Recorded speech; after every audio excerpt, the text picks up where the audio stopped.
Sinayikhumbula i-case that we've been busy with Kajo and Ntokoto Mabasa lo owagwaza i-boyfriend yakho uJuba Mtsanwisi, right?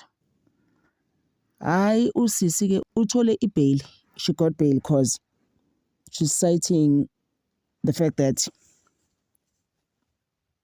it was self-defense. Obviously, I mean, nelawyer yakhe yamshuna, but now kukhona no next door. Othi ubabone from i-balcony belwa from i-Uber that dropped them off. Baqala lapho ukulwa vele. Manje the stories ukuthi ubrothers ubemshaya imsakazo namabonda. Guys, we will never know, we will not die ngithi.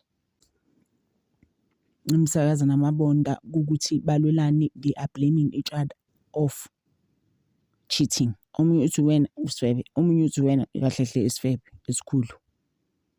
Hayi next door left them ke wabayeka ke. Apparently next door was telling her husband ukuthi, you know what, laba bawu-two actually the guy is going to unalive. Ushichavo ke loyo wabathu yena was going to unalive Ntokoto uJoy and Mabasa.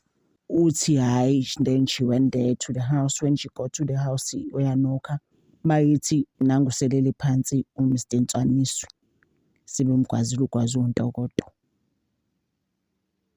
But kodwa bathi ubrothers uyena obemshaya usisi. Yabona kazi ukuthi you will never know. That's how she got the bail.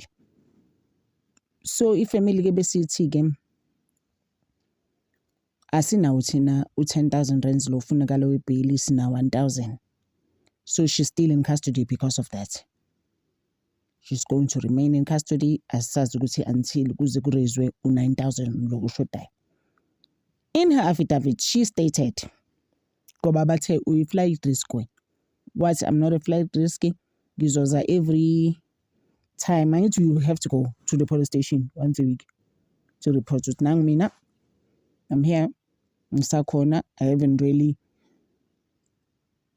run away or I'm not trying to get out of the country or anything like that, you know. So basically, she was explaining that whole thing. No, she's on her affidavit in njalo. Other things that she was stating there, she's so sisters affidavit she was stating izinto ezikanjalo ukuthi, for example, yena she is a breadwinner. Angazi, how are you a breadwinner but you can't afford 10,000? I'm confused. What's you breadwinner?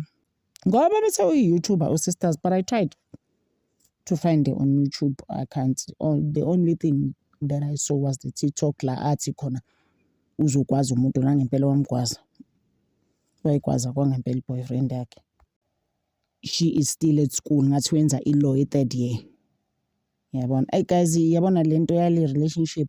Yabona boba uthu nalo next door claimayo ke manje, but otherwise we will never know for sure what happened there. This is so sketchy and crazy. You know? It's just sad. Between the two of them, it's not nice anymore. I don't know what you guys think. You must just comment guys. So itikita kanjani le ndaba le.